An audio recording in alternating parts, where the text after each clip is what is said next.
We're gonna have to do that again. I was just concerned. John's fighting the fire. Oh, okay. Let's call a meeting to order. The appropriate time and quorum. Call a meeting to order. Public input. I see none, so we'll move right to item C, the minutes. Entertain a motion to adopt the minutes of 7:22. So moved, Chairman. Seconded. Comments? Correction. Correction. Just a little typo there. I already gave it this bid. It's way at the bottom of the last sentence of that, What page? of the first page. There's just a little word missing. Where it says she also stated, etc. The last sentence there was would on new software program. Insert a B in there. Gotcha. That's all. Okay. Any other comments, questions, changes? Ready to vote? All those in favor, please say aye. Aye. Opposed, nay. The ayes have it. Executive Director's report. Okay, water production. July was a very bad month. Essentially, we had quite a drop in production. But looking at comparison from year to year, we're pretty much on close with our average over the last few years, actually. So we're just showing still a slight decrease from year to year overall for this period of time. And just want to mention contract negotiations still ongoing. We do have an executive session on that topic a little later. Also on the Providence water rate filing, we'll be discussing that in executive session. Hearings were held on Monday, so we've got an update for the board. Our alternate supply, as you know, the Tri-Town meeting is in September, the 16th at the Bristol Town Hall. We will have a presentation for that meeting. My name is Jim. Just a comment on that Tri-Town meeting. And I think it's very important that Pam tell the Tri-Town councils what the board under her leadership has done or going through to try to make this alternate source happen. She's starting her 4th year, am I right? Yeah, we've been here 3 years. So I can only say that from talking to members of my appointment for it, they are looking for what have you done for me lately over the last I think you'll see the report. Okay, I'm just saying that I haven't seen the report, but I think it's important that since she's been on board, that she tells the council on, 2012 we did this A, B, C, and D. 2013, blah blah blah, and brings up the current status. When And are I we think going if we to? do that, we're Tonight. Tonight. Yeah. We're previewing it tonight. So previewing as in review, make Right. suggestions, et cetera, which I think is what Frank is talking about. Yeah. Because, personally, I think that there is not a single item before this board that is more important than that. And I think it needs to be. I thought it was publicly. OPEB. Thought last time you said it was OPEB. Well, Okay. that's, We're with you. they're both right up there. Thank you. Okay, and also I added that we did meet with the Director of Administration, Mike DiBiase, at the State House this last week. Alan and I and Joe Keough, and we talked about the Water Resource Board payments for the work we've done in the Massachusetts supplies, particularly the Anawan Dam, and looking at future funding for our projects as well. So, Alan, you wanted to give a summary on Yeah, what we I think the discussed? director got the message that even though the original $5 million and $1.6 million bonds are so old, all the rest of that they can't use them, it just doesn't disappear. Because we have roughly, $780,000 in thereabouts that we've expended, and we've submitted those bills, and they should be repaid. And I think the director understood that. He said, let us look at administration, let us look at that. Because always we get the note from the Water Resources Board, we have no money. You know? And similarly, the legislation, which says we have to maintain mass sources, pipeline, or treatment plant, we're obligated to do that. They're talking about let the administration come forward rather than the Water Resources Board. The administration says we'll consider coming forward to change that law, to absolve you of that requirement. So that's something that's under consideration.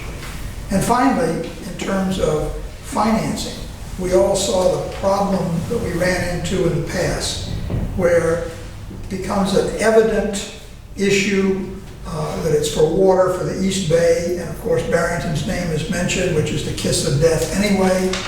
But to the extent that this is more water for the East Bay, more water projects, the director said, you know, maybe we should couch this from the administration as an all-encompassing bond issue, general obligation bond. For water projects, sewer projects, environmental projects, we think this is the kind of thing that may be appropriate, that it can be politically sold to the state. And so he made no promises.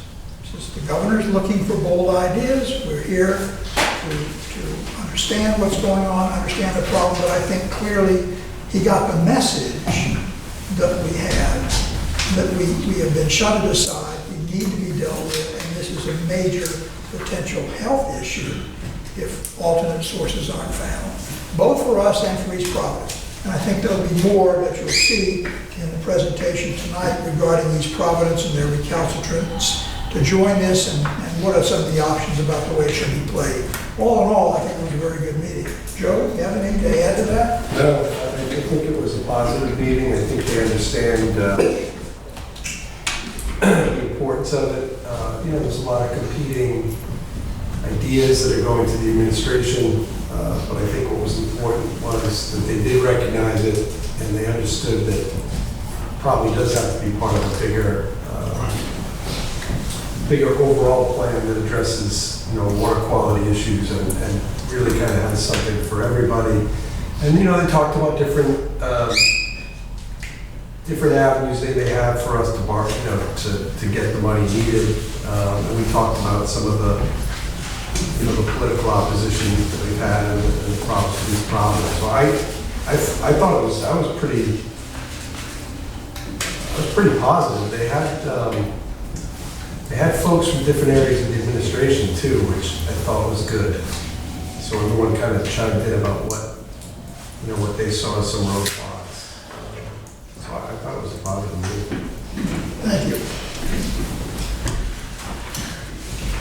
And so we were addressing the state side of our issues for water supply, and we're also addressing the assembly members. We're trying to get together a meeting, Ellen and I, with our state representatives, so we can go through the whole process of where we are, what we're doing, and what we need from them. And that's part of the presentation. Actually, the first half of the presentation is oriented towards our state representatives and the legal issues we're up against, as well as the financial issues. Let's reschedule the meeting with them. You're going to bring that up in your presentation, or? And we have rescheduled that. We're looking at the day before the tri-council meeting, so it would be the 9/15. Tuesday before.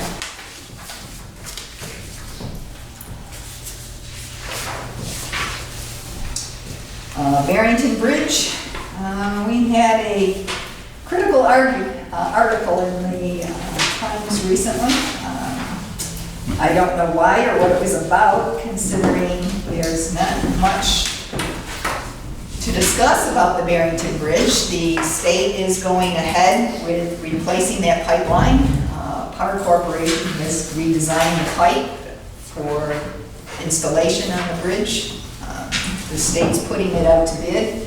It will be installed hopefully this fall. And When you say there was a critical article, what do you mean? Do you- Actually, there was a letter to the editor That's quite different. criticizing, Have we Our responded to that existence. letter to the editor? No, we tried to contact several times the person who wrote the letter, to talk to them. They did not respond to any messages. Well, why don't we respond to the letter to the editor, the Because- letter to the editor? Because it's not always the smartest thing to do. Yeah. All you do is keep throwing gasoline on the fire. In your humble opinion. That's for only my opinion is not humble, my opinion is based on years of political work. Georgina, if I may, this is the same gentleman chained himself to the Old Stone Bank in Warren to prove some type of point. So it's a little bit of a. Yeah, you have, yeah, and he does See, this. and that He does could this be, on but the occasion. problem is that from where I come from, and for many years I was paid to provide advice to companies on this. If you let something like that go unregarded, the people who are not kooks read it and assume it's the truth. Factually explaining what the situation is, it seems to me, has no downside. So maybe I'm missing something. Oh, well, if I may add something, that letter is a retread. That letter appeared in the Warren Times approximately 2 to 3 weeks before it reappeared again for some reason. I saw that. And I don't know why the Warren Times has done that on a couple of letters, and I don't understand what their thinking is on that. If somebody's not screening them or they're doing it for a The reason. gentleman, I think his name is a lady, Yeah. Yeah. his name and his address, and I think you reached out to him. Several times. He certainly has an opportunity to stand here or be at the Tri-Town Council meeting in Bristol, or he says "we." It's just taking words out of Webster's and putting them on a piece of paper and make it.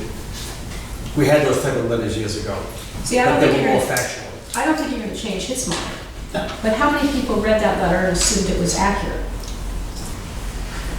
I think, and I see your point, Gina, but I think his reputation, and I know the gentleman well, but I think that his reputation speaks for itself. It's not a first-time thing that he's done, so the same people that would read it would recognize the name and say, okay, next letter, please. Okay, well, let me just go on But- record saying I feel we should submit a rebuttal that is factual and not emotional, but that's my personal Okay. opinion. Did your town council have any questions on that? On that? To you? No, I no, know, no, but- no. They didn't, for any reason or whatever. I have heard it, no. If I may add to what Gina said, maybe more of it, instead of a rebuttal, more of an update, since it was basically like in the news, even though it was a letter to the editor, if we could reply as a small update as to what's going on, might be more appropriate than Well, just maybe we could, a rebuttal of that gentleman's letter, I think. That makes a lot of sense. maybe we could do it, does it have to be in writing, or maybe we could do it at the tri-council meeting where it's just, Yeah. you know, most recently there was a letter, but I'm not sure the council's present, or, you know, that's why these take place. I think he was just using that, Yeah. the bridge, And because he used the word like transparency. He just picked an item, I wonder which to me, if you I'm have, not in agreement. If somebody wants to know what's going on, connection with someone. I would wonder if he has an agenda and Everyone has a, himself or with someone that, he has a point, everyone has a point of view. That's okay. right? And, but I just a Exactly. suggestion that at the tri-town meeting, if you want to do a verbal thing, maybe there's something you post on our website. We might, Yeah. if we have these projects going listed on the website. There you go. Provide an update. Sure. yeah, Ongoing projects. Was he a resident of Warren or Barrett? Bristol. Bristol. Hey. Not batting average, what can I tell you? Just throw it out there, the papers retread those letters because they need to fill space. And if it was in the Warren paper and he's got an opening in Barrington, he'll pop in a letter. My letters appear where I don't send them periodically. but Actually, twice that- in the same paper. In the same, twice in Warren? Same warrant paper. It's the only one I read. All the news that fits. Yes. That wasn't the only, in that addition, other letters that appeared a month earlier were in that edition as well. Because I was saying, well, maybe in the wrong paper? Sounds like a mistake. I have had dialogue. Could be. Maybe I they're on have had vacation. dialogue about letters that were reprinted. I won't discuss the issue because it's something else, but it was a particular hot button issue that someone wrote a letter on, and I questioned why did it reappear again, and I challenged the editor that, was this a mistake, or was this a reason, you know, and then it turned out, he said, oh, it just slipped by, and then 3 weeks later, 3-4 weeks later, bang, exactly the same letter, exactly the same person, in the same time, so. There's your answer. So I leave it at that, thank you. Well, we're moving ahead with our plans to replace a section of the Medicom high service line. We ended up with some problems with the fact that the state DOT has put a hold on a number of their projects. They've had some shuffling of personnel going on, but it was suggested that we go ahead and submit our permit as we intended for temporary paving at the intersections where they're going to be working. Being able to do that would save us quite a bit of money. And also is to the benefit of what is one of the state's #1 projects, which is the new Veterans Home. Veterans Home needs that water main to be able to get upgrade done sooner rather than later because they have some fire flow issues that isn't installed until later.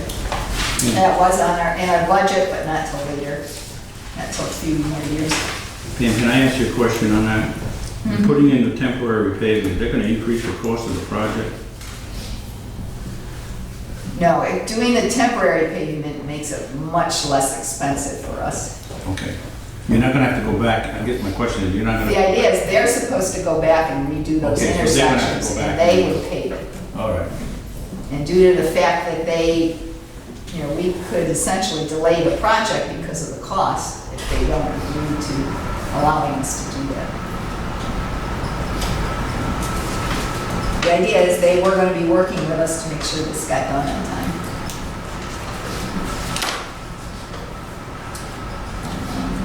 We're going to be starting the work on the Fountain Avenue tank at the end of this month. We're actually going to be draining that tank and putting in a mixing system. And in the spring, we'll add the aeration system. So we can handle trihalomethanes for that tank as well. Another question. I'm sorry. Good. No, The that's fine. Fountain Avenue tank, when you take it out of service, you have a written procedure that you go through when you take it out? Actually, what we're going to try something a little different this year. We're putting controls on a secondary PRV valve, which will become the main PRV valve. It's directly off the water main, and it'll service water continuously in the system. So you're gonna have a procedure for your people to do that? Oh, yeah, most Okay. definitely. How are we doing on the justice facility? The last ones were relatively close. We just took a set this week. Providence has been fluctuating on the higher side, so we're not too confident that we're going to meet the regulations. It's kind of a wait and see what happens. Temperatures are warmer, we are adding chlorine because of that as well. And that's ideal conditions for THMs. This could be the season that we do go above the regulations.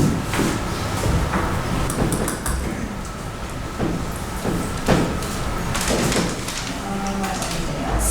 Oh, that's about it. Shoot, any other questions? Yeah. You know, I'm full of questions. No, that's fine. The SCADA system, I'm reading, the SCADA system is in operation with 2 locations yet to be added. Will these 2 locations be needed while the Fountain Avenue tank is out of service? No, one is actually the Roger Williams tank, so it doesn't affect it. But we are working we just got the equipment for Middle Highway in this week, so we're gonna be setting that up next week. So And we do need Middle Highway. you don't need it for the fountain tank being out of service? Middle Highway we do. Oh, okay. Oh, So we're gonna be setting that up next week. Thank you. Any other questions? All right. The financial report? Come to it, come to it. Financial report is very limited tonight, as it's not quite complete.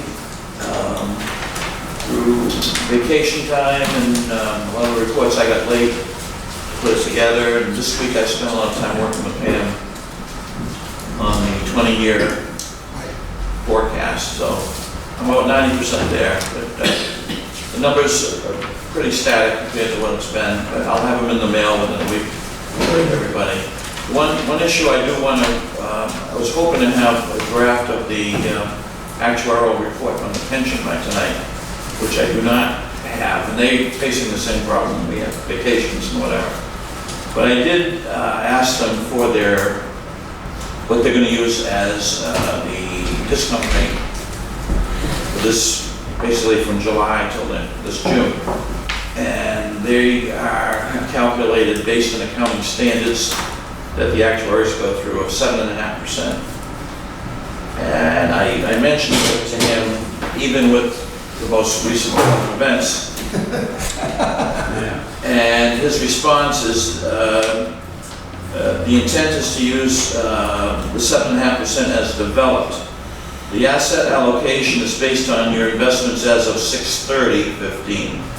The real rates of return are based on 25-year historical average.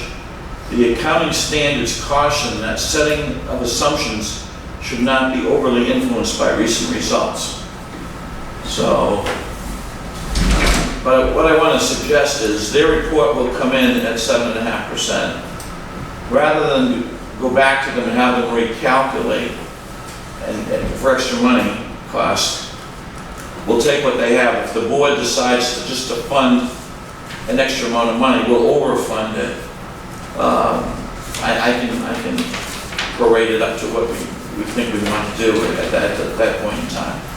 So I think we'll be good with that. But I just, they will be in at the September meeting to go over that whole thing. But something to think about.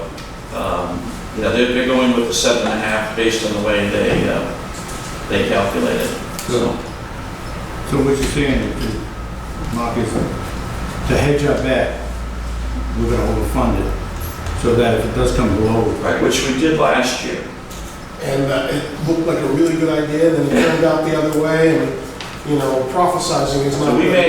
may be, when we get it, I mean, I can never guess what our funding will be, but I'm assuming we're gonna go up, because we used 625, I think, Yes, it's as the assumption instead of 775, 775, and they came in. and we came in At 779. all right, so we However, a month earlier, it looked like it was. no, same thing, but So, like he's saying, don't go by recent, the market came back 600 points I today. agree not to go by recent, but I still feel that a 10-year average is probably a better choice than a 25-year Right, average. but we can decide after the I fact. think 25 years is great. So, I mean, don't spend any more money, accept what they say, we'll discuss it, and we'll decide what to do. We can just easily decide to overflow. Right. Okay, and we'll know better as soon as I get that report. Thank you. Okay? The uniform bid. Yes, we've been bidding uniforms the last few years.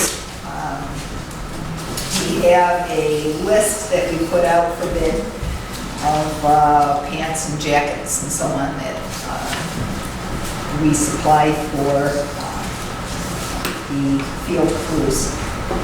And essentially, we've posted the bid, we've advertised the bid, we've sent it to a number of different companies. We've had some inquiries from a variety of companies, but it keeps coming back to us that we're really too small for them to submit a bid for the amount that we have uniforms that we're looking for. So we did, even some local companies here in Warren. So we did get a bid from Swiss Uniform Services. We did check out their prices and compared to other companies as well. They seem to be fairly within the same ranges.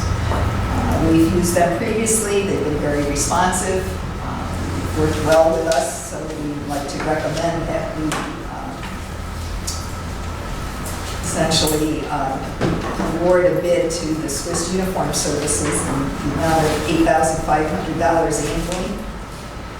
They've agreed to keep the bid price the same for the next 3 years. So we'd like to be able to award for a 3-year period, or we could do it for 1 year with the option to award the second and third year.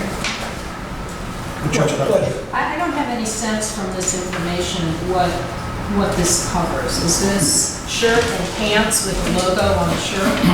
Yes, and jackets as well.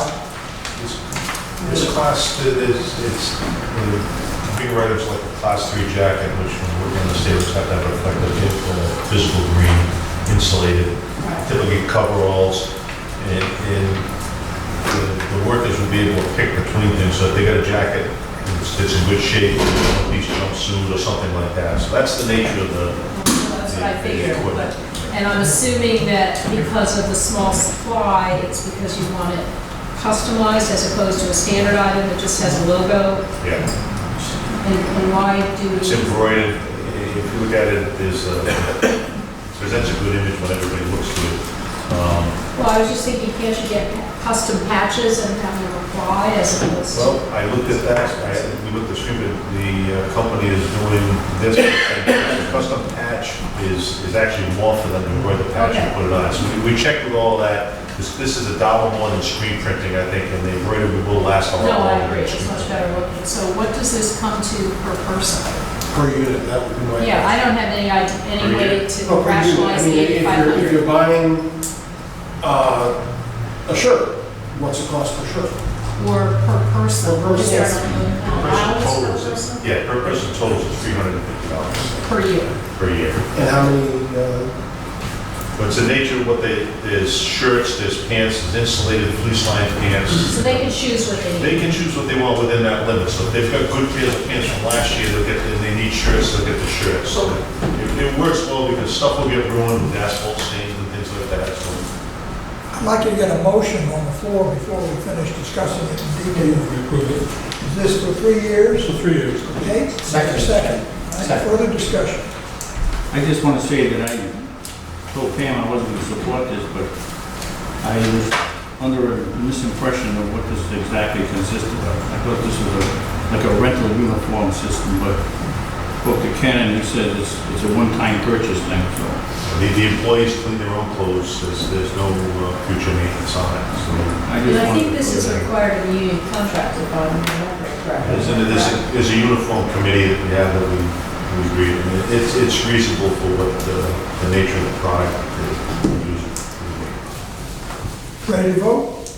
All right, it's for a 3-year contract at $8,500 a year to, when does it start? When is it effective? When we vote on it? Once we vote on it, yes. Ready to vote? All those in favor, please raise your hand. Any opposition? It's unanimous.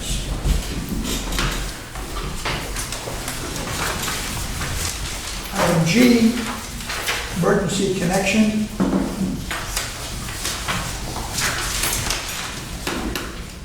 And actually, this was a task order for review, but I asked PAR to put a rush on this one because of the issues we have with the supply. And I wanted to be able to provide some information by a tri-council meeting. They just got back to me today on a couple of issues that they did look into. That we're looking also at our connection at Providence, where it comes across the bay, that we can connect into one of the 2 water mains with East Providence that are located in that area. They have a high pressure main and a low pressure main. As it turns out, we can get more supply if we connect into their low pressure main. We can get our max day supply, if we do that and use the Niagara pump station, but it drops the pressure in East Providence.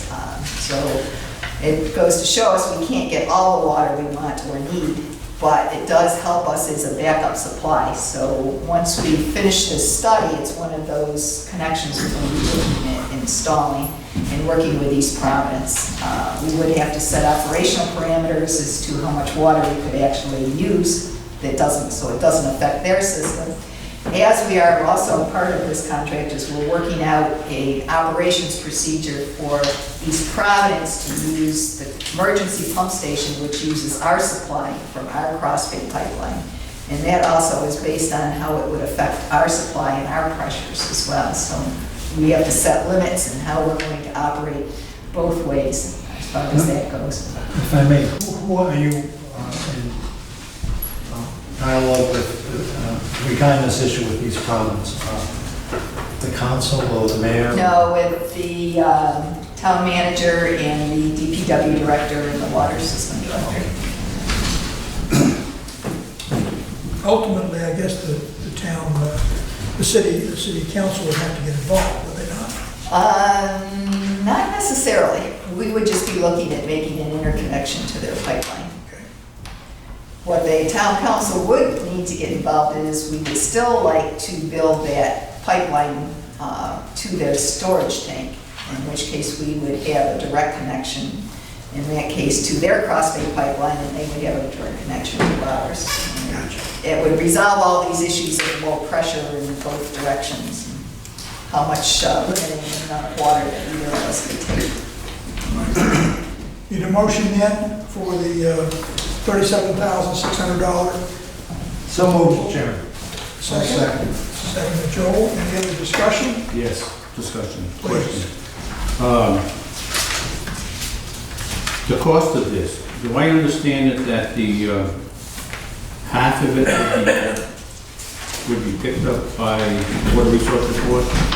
I applied for half to the Water Resources Board, but they do have a fund for the interconnections study. So if they have the funds available, it should be covered The whole thing? for half of it, Oh, for half? Okay. 50%.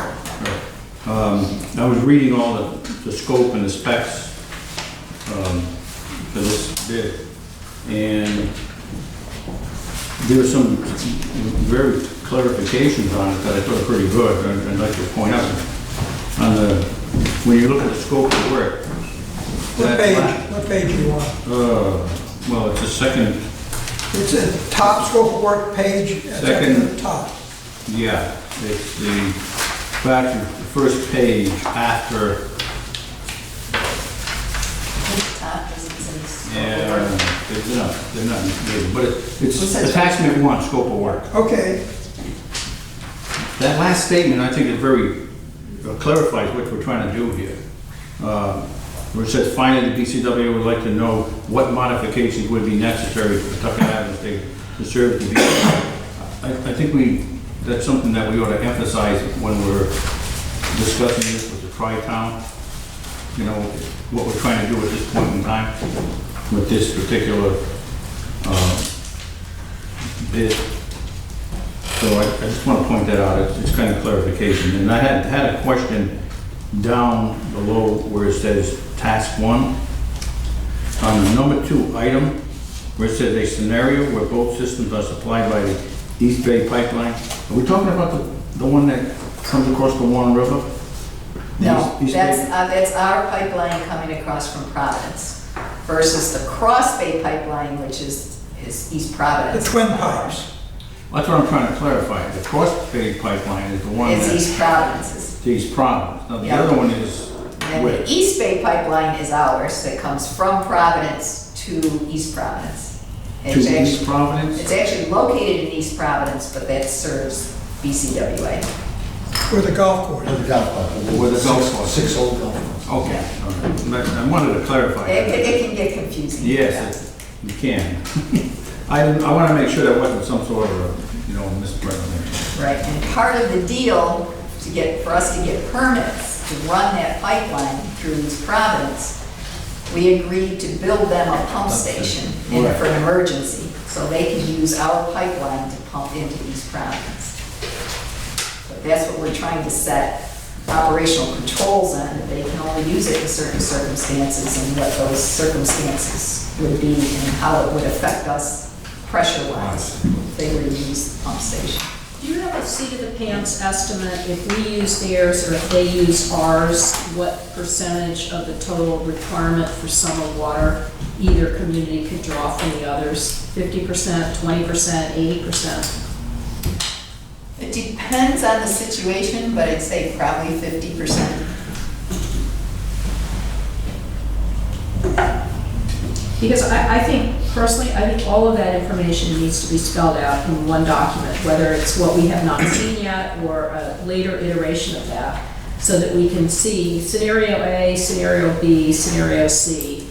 You know, here are the advantages, the disadvantages, and the cost, so reasonable people can see it at a glance. That's what this study is doing as far as the interconnections in that location. Well, it sounds as if you have a good seat of the pants understanding the study might. The study's Find not more precision. finished yet, right? And usually a document like that, would, once it's completed and accepted by the board, documents are sent to, or we can make it part of the policy, then a document like that could be sent to every council. Or a summary. Summary, so that Right. they know what's going on. I actually think we should have it on our website so anybody can see. Yeah, good point. Well, we do put most of these things on the website. But the problem is what we do and make decisions here, and what happens is somehow lost in the shuffle. Right, it's not, And we as directors go before our appointing authorities, and we sit there, and we have a general idea what's happened in the last 3 years, but that information,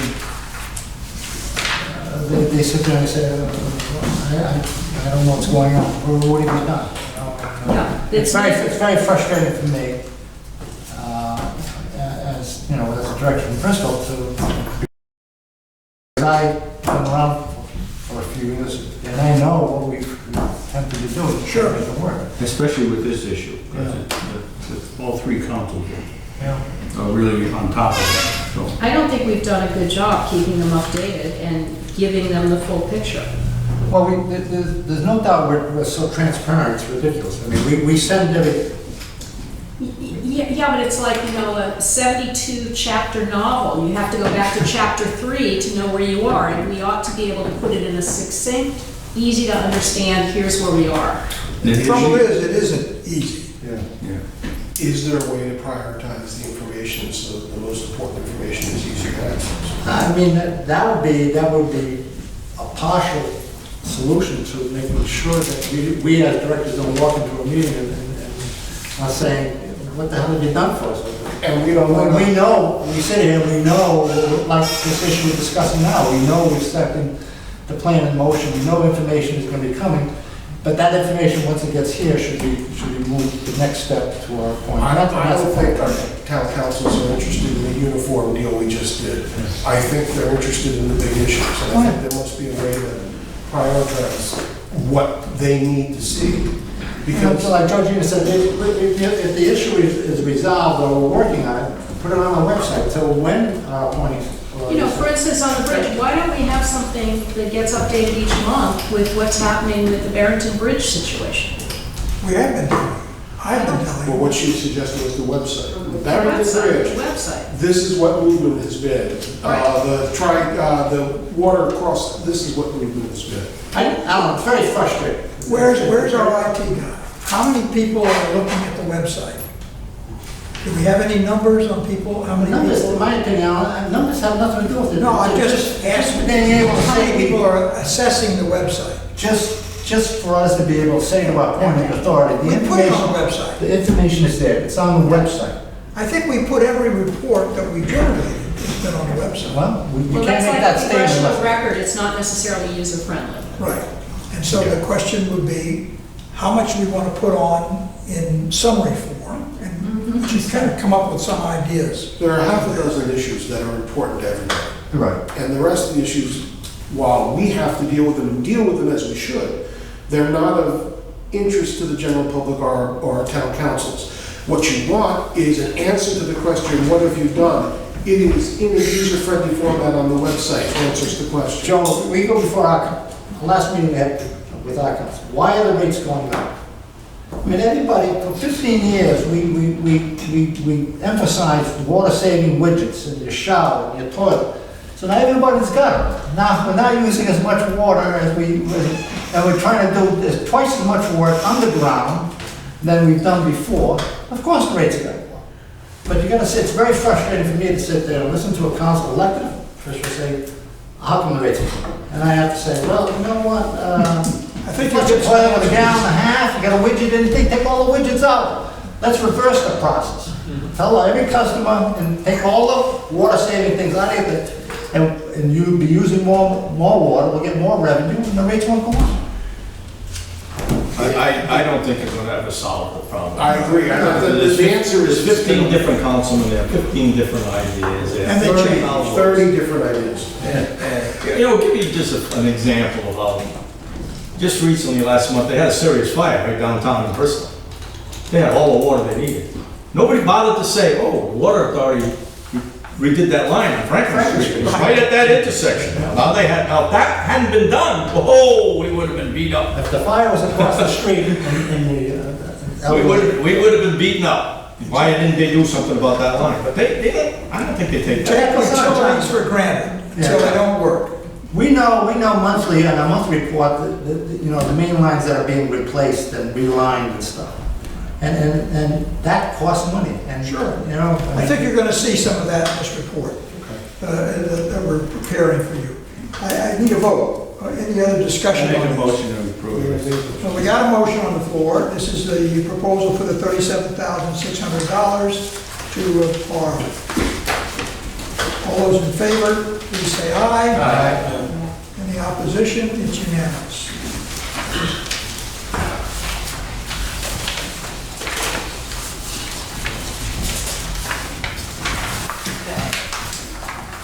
Information.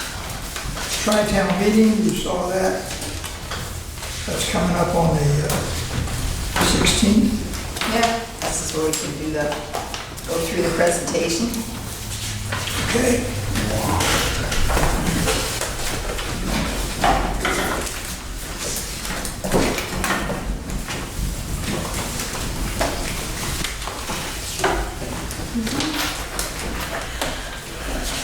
Anything else, Marty?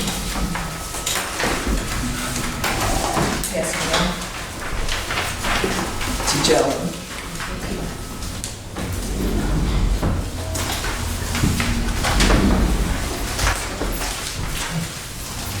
This was set up, first of all, with our state assembly in mind.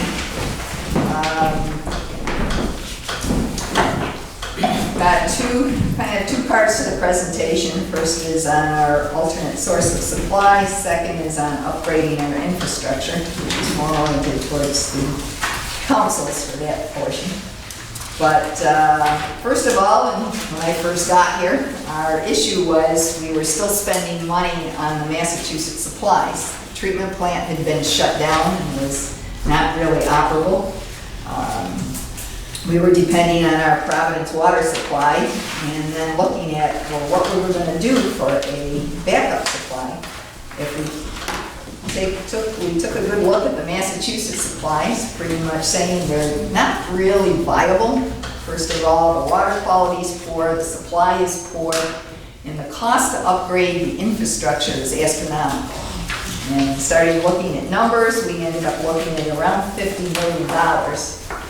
Now, there supposedly is a state law that says we will maintain these supplies and the infrastructure, and the Water Resource Board will pay for it.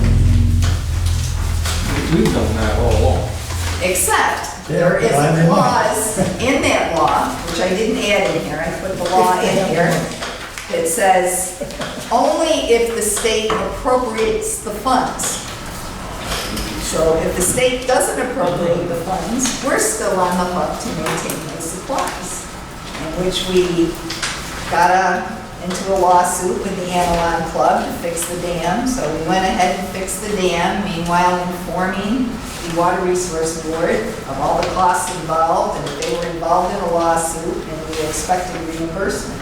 Well, unless I'm wrong, I thought we had a separate contractual agreement with the Hellman Club to keep the dam in good repair that is separate from what our requirements are in the state law. Am I right about that? That's correct. All right. So I would urge you to stick to the facts and make it clear in here, because I'm only on page 5 and I'm confused already. Okay. I think this is.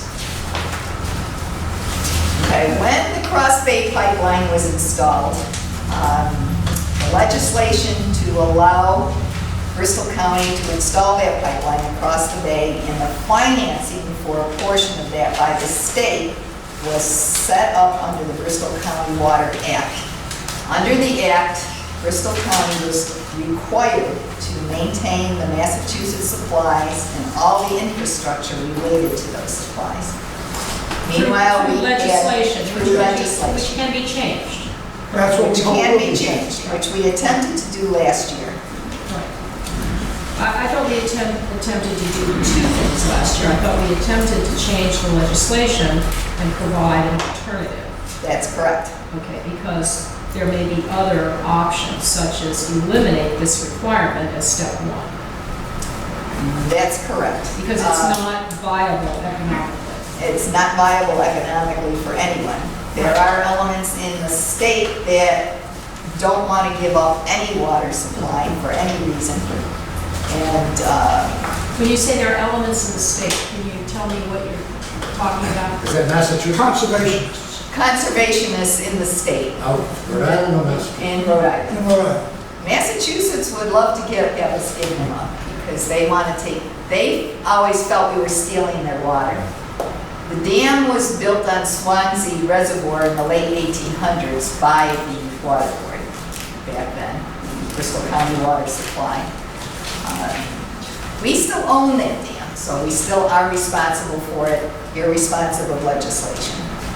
The Shad Factory Dam, we also own, and some of the property up there, irrespective of legislation, so unless we find some way of turning it over to an environmental group or the town, we will still maintain responsibility. With the Anawan Dam, we did have a contract with the Anawan Club to maintain a dam in good condition. We do not own the dam, but we do have the option of canceling the contract with 1 year's notice. So the board at the time felt we definitely needed to fulfill our obligations of the contract, upgrade the dam, and then look at the possibility of canceling the contract after that point, if we are no longer going to be responsible for the water supply. But if the that's state, not in here, right? What you're telling us is not in here. Which you as just said, far as, that we can cancel that contract with the Anawan Dam, which we had let fall into disrepair, which we have spent X dollars to repair, and we are now in a position that we can cancel that requirement going forward with 1 year's notice. yes, But it's not in here, correct? no, it's not in here. I tried to give a general overview without spending too much too time specific, I think. on the specifics, but When you look at, I mean, you're between working on your phone and reading ahead, maybe you should listen. I am To listening what very she's carefully. talking I'm listening very carefully. Can I ask a question to Joe, if you can help us? We have that right to cancel the contract. And yet, on the other hand, the state of Rhode Island is telling us we can't, we have to maintain it. No, I understand. Yeah, that's one of the things that we talked about when we met with the director of administration, and frankly, they thought it was a good idea too, is regardless of reimbursements, regardless of getting money for the Tucker pipeline, a good place to start Let's get rid of that. is to get rid of that requirement. And I think that, and they. You need to separate it Well, so it doesn't get and mired in they politics. agree with that, and so they were, one of the takeaways from that was that they were gonna go and start looking at that, because frankly, that's something that we can all agree upon, us, the Water Resources Board, nobody wants that requirement. Right. So that's It's something an that can be done, albatross. but it does, as Pam said, it can become, a hot button issue. The conservation say, whoa, you're giving up supply, and you can't give up supply. But if we don't have an explanation, which is really not cogently presented in here, our explanation, I think, is perfectly reasonable, which is the economic cost of using that supply is the highest cost alternative. It's It makes no ridiculous. sense. It's ridiculous. And I think that's, I think to keep it at sometimes too, especially when we're talking to councils, if this stuff can get really weedy, I think that's sort of the bullet point to give to them. Joe, my concern is that the council's interpreted the lack of information reported as us sleeping at the switch. And it goes right back to what I was saying earlier. We discussed these issues. How do we get that fact that we know we know someone like what we're doing, we're working on solving the problem, and to get that information out without. Sometimes, Frank, that's really difficult to do, and I think that sometimes, having dealt with a lot of different water utilities, you kind of hit the nail on the head. Why is my bill going up? And if you stop and explain to somebody, they don't want to hear it. Right. If you stop and say, well, listen, we have to continue to invest in infrastructure. Water is the one thing you can't do without. There are things that you don't see. 2 seconds later, their eyes are glossing over, so you can sit and tell. I mean, I've been at plenty of public hearings for Public Utility Commission rate increases, and you can sit in the room and you can tell the general public that's there exactly what you're doing, where the money's going, what it's for, and they don't want to hear it because their water rates are going up. And quite frankly, when I could give you a whole spiel on this. When you break down the actual cost of water, it's More. that has to be there. It has to be complied with all health requirements. It's going to be available 24/7 every time you turn on your spigot. The cost for water is so astronomically low, but people have a perception that, well, it's water, it should be free. And that is so hard. It's funny, I sit and I hear like the frustration that this board has. It's the same frustration the other boards I represent have. How do we get this message across to the public? What do we put on our website? I mean, I sit in the Kentucky Water Supply Board has a meeting every month. It's kind of funny because I could take the same discussion and transplant it there. Yeah, but What do we put on the website? How do we get the council to understand this? It's really difficult. And I think that part of it is, when you go before the Tri-Town meeting, you just have to, you've got to present this to them. They're either going to accept that you know what you're doing, or they're not. And it's kind of difficult to persuade them that you know what you're doing. If it's any consolation, I can tell you that this board absolutely knows what it's doing. This is a really well-run utility. This is a board that's actively engaged, that asks the right questions. But sometimes that's hard to get across. This will not get that across, in my opinion. It's way too. I just think for the record, you know what my background comes from. I think that just for the record, for us to say we're doing A, B, C, and D, we're doing it the way it's supposed to be done, period. Now, you either can accept it, don't accept it, fire me, get me, don't reappoint me. I really don't care. But we all put, as directors, we all put time and effort and thought into making this agency better. And I just want that on the record. Let's go through the report. Let's get the whole report done. Hold your comments and questions. Get through the report. Then you can critique it. Then you can make suggestions, and we can come back. I think some of your questions are going to be answered. Well, why don't we get through the report and then come back and talk about it? Mr. Chairman, I'm happy to do that, but let me just say for the record, this is not a productive use of our time. This should have been given to us in advance, so we could have come to this meeting having read it and come with specific suggestions for improvement, because I think this is a long way from what needs to be presented. It may be the case, and I can tell you that this report has been worked on as late as this afternoon. There have been many variations, many pieces added, many pieces moved out. many different forms put into it. So it's not like this got started a long time ago and was finished and it hasn't been dawdling in the closet. This particular issue in terms of our strategic plan is our number one issue. One of the issues This that a lot of should people exist don't in- understand This- is that, and it speaks to the other comments that have been made, is that invariably, water issues, water projects move like it's ice, not like it's fluid. And that is a huge problem in keeping an informed constituency about this. Things move so slowly, even under the best of circumstances. Please, let's move forward. Well, the whole point of this is to make 2 points. First of all, we're required by legislation to maintain those supplies. It's not reasonable, there's no funding. And then what do we do if we're not gonna maintain those supplies? Where are we going for a backup supply, and what if we... And that's the way it should start, not the way it does. That point is not made here, effectively, in my opinion. Well, she's getting to that point. Let's continue, please. Well, I started with the legislation. This is what we're required to do. This is why it doesn't work. The Massachusetts and Keough supplies are going to require a $50 million investment. Then no one has the money to be able to do that. So the treatment plant's out of commission. What are we going to do? But if I'm reading this, and I don't know any better, Pam, I'm going to read $50 million to replace infrastructure. I don't know if that means our pipelines, or if you're talking about the water treatment plant.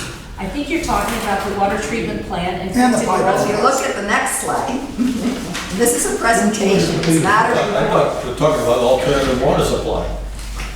This is, I got listed the costs For mass supply. for the mass supply. Broken down. I got them broken out, so the total costs are gonna range from 50 to 60 million. And for what? The source water supply is poor, water quality is poor. Essentially, we've got, this is what our supply looks like right now, it's nice and green. It's got already been listed as having problems with algae byproducts and so on. Why would we even want to invest in, consider investing any money into these supplies? Alternative supply, Pawtucket water, high-quality supply, new treatment plant, renovated system. We commissioned a study with East Providence to look into a pipeline to provide water from Pawtucket down to their tank. It was actually East Providence started this as a project to look at bringing water to Pawtucket, from Pawtucket.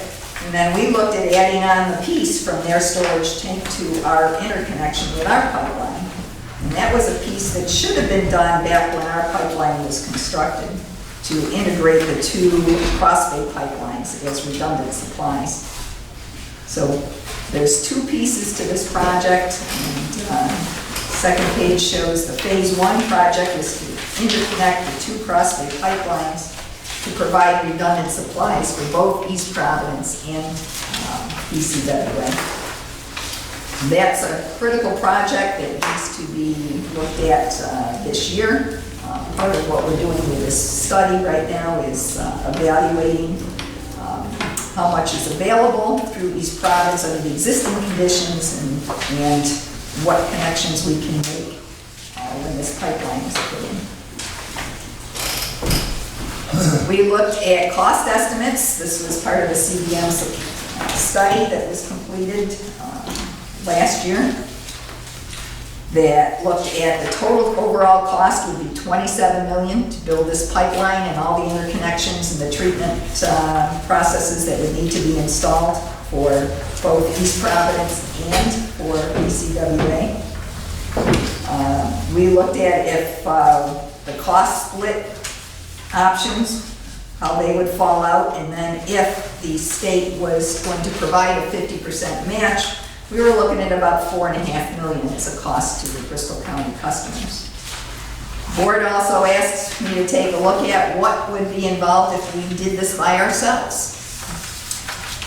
What kind of pipeline would we have to, what size pipeline would we have to put in? We looked at hydraulically, would we need a 20-inch pipeline, and then the cost involved in that would be about $16.5 million. If the state put up half, it would be just over $8 million.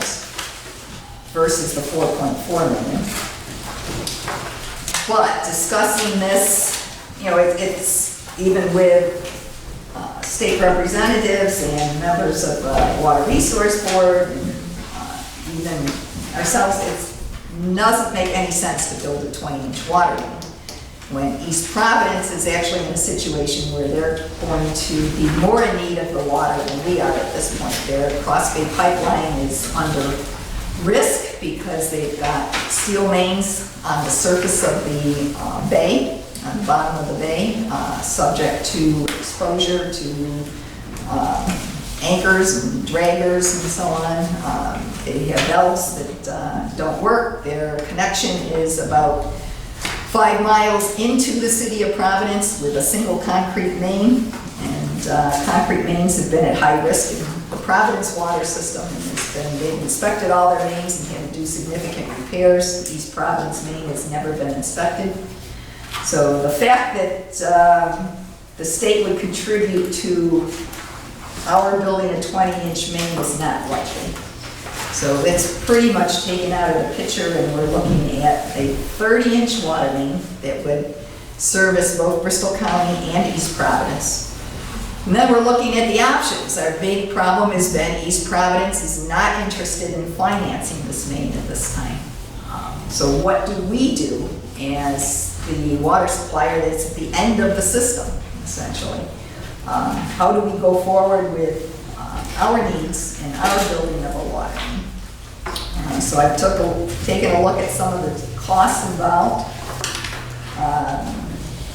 Now, if you drop out some of the East Providence interconnections, transmission, and controls, you're down to actually $25 million, $24.9. So if the state put up half of that,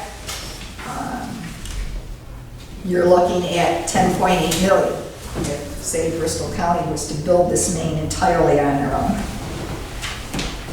If the state was to pick up the East Providence part of that and then charge East Providence when they eventually hook in, we would stay at our cost of about $4.5 million to $5 million, with the state now having to pick up $18.5 million. That obviously would be the ideal situation for Bristol County Water, and something we'd be looking to propose to the state. Also looking at the option of completing phase 1 first. Phase 1 is about just over $4 million. If the state was to contribute half, that would be obviously 2.1.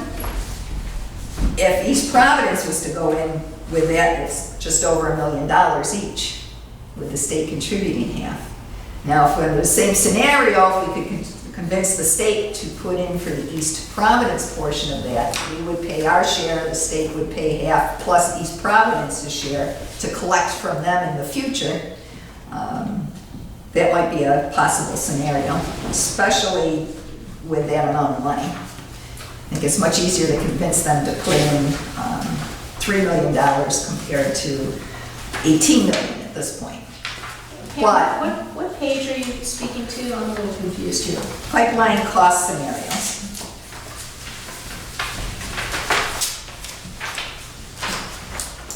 Because we need page numbers on these things.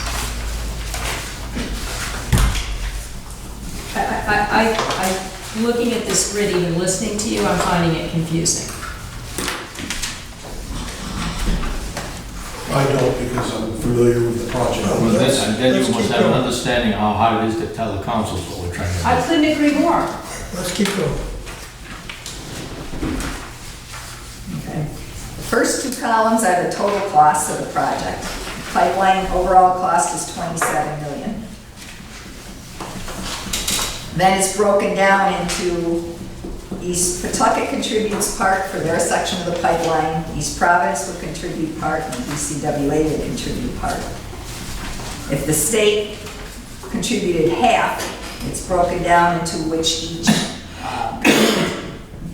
water department would be responsible for, with Bristol County just under $5 million.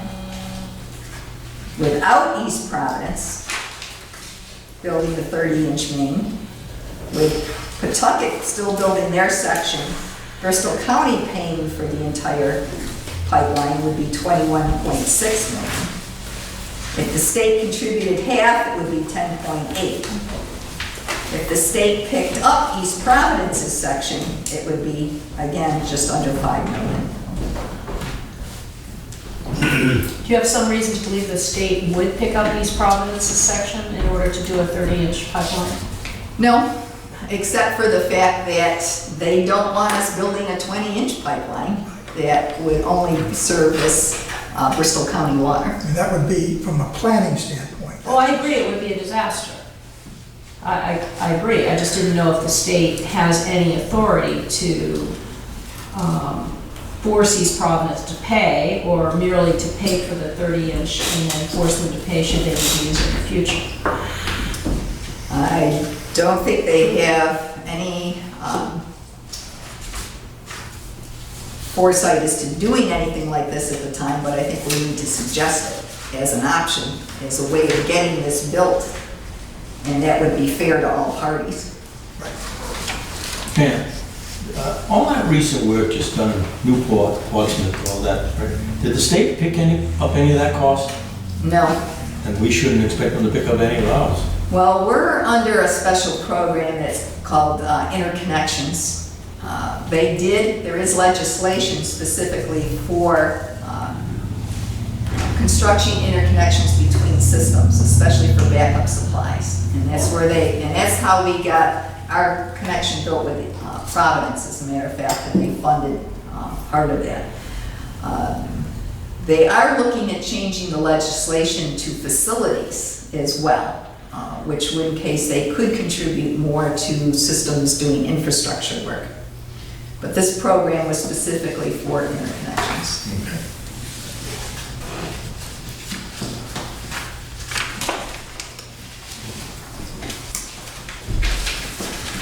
And then just under some of those situations, I was just showing what our rate increases would be for our portion of construction costs.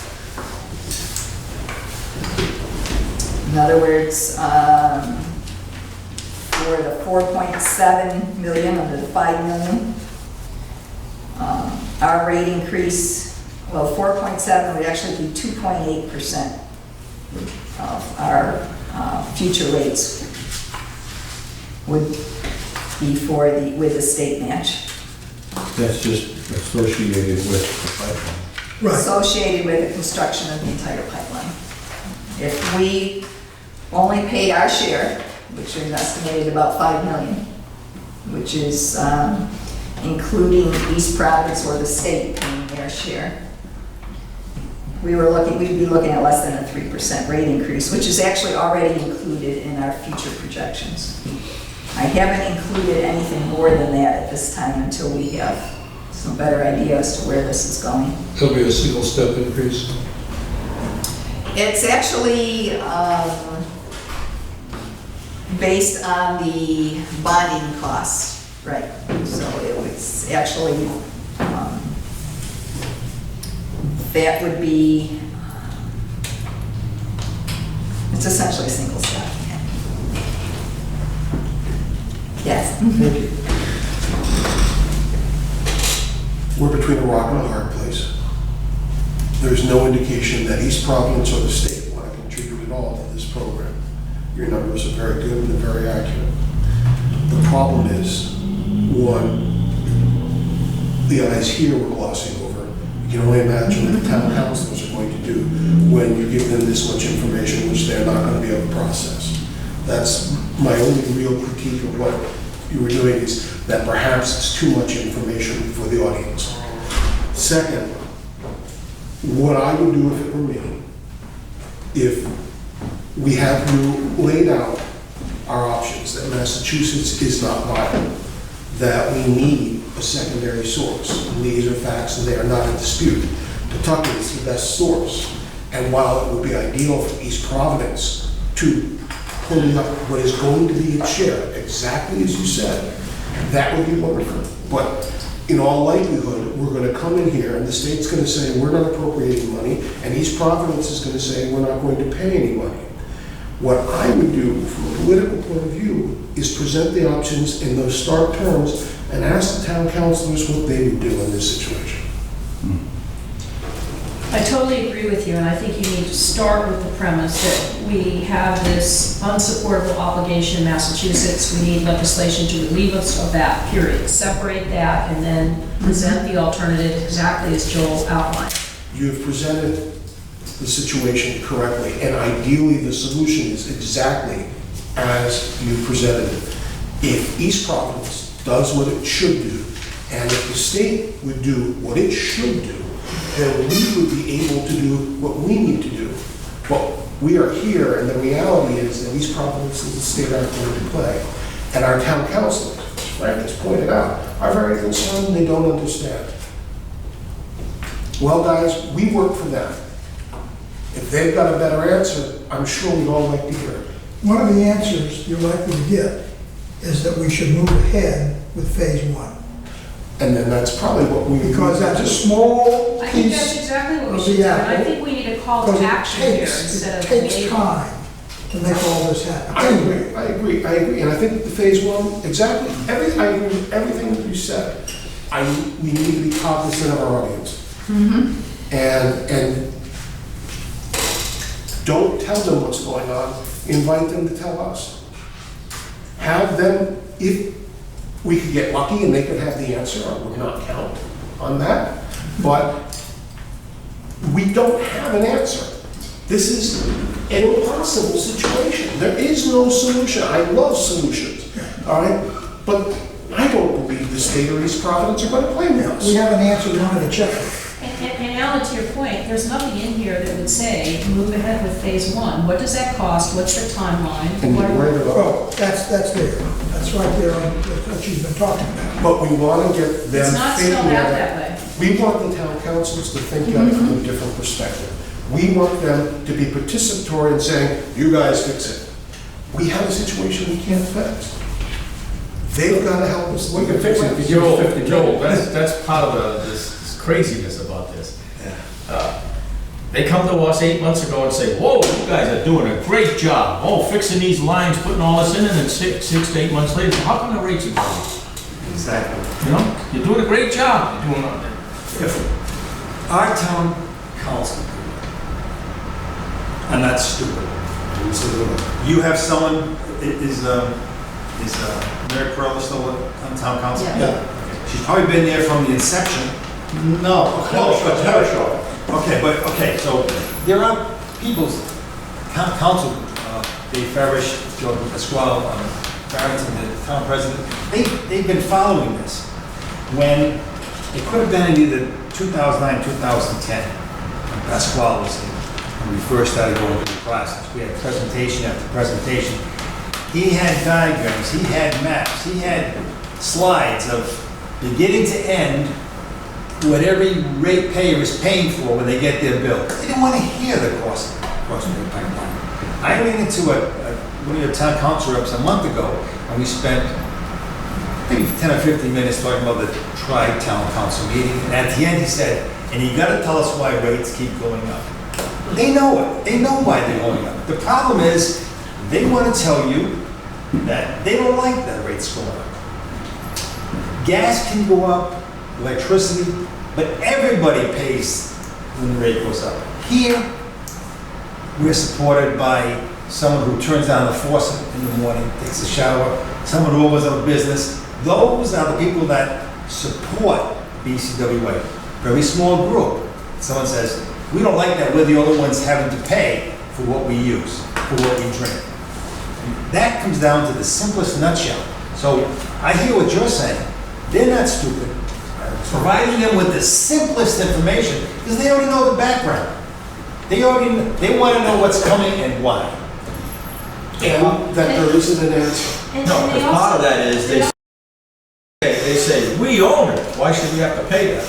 That's Well, they also want to know the rate increase, what percentage of that is due to infrastructure improvements? What percentage of that is a pass along for the cost of water? And what percentage of that is people?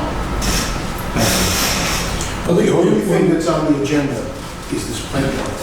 And that's the only thing for discussion. And we don't have a answer that's viable and realistic. Well, you say that, but we haven't seen the agenda yet. That's in the, That's the only thing on it. That's the only thing on the agenda. But the answer, that's the answer. And the case that we're all struggling with, and that they may not realize we've been struggling with, is how it's going to be paid. Correct. That's all. I think it'd be important to discuss that the rate increase on this 2.8 or 0.8 and 6.5 has already been factored into the strategic plan that we approved. So the rate is not on top of the 4% rate that they were expecting anyway. But this is part of that increase. Right, the 5 million has been included already. in Right. That much. But if we're gonna end up paying more for this pipeline, Right, that hasn't happened. Right. right. But it- There's too much unknown to make that statement. But if they don't want higher rates, and they don't, how are we going to solve the problem that's in front of us and the only item on the agenda without raising the rates? I'm open to suggestions. I don't think that we should go in at all with the concept that we will not raise rates. We are a utility. That's there, and there's a comment in here about the difference between a business and a utility. Yeah, and I personally think that's crazy because all utilities are businesses. So it's a distinction without a difference that I think clouds our message. It didn't cloud the message for this board for a number of years. We stopped doing our capital effort, and that's one of the reasons we got behind. Yes, there's going to be rate increases. The trick is- Are we getting away from what we really need to do for the council? I'm concerned we're kind of getting ahead of ourselves here.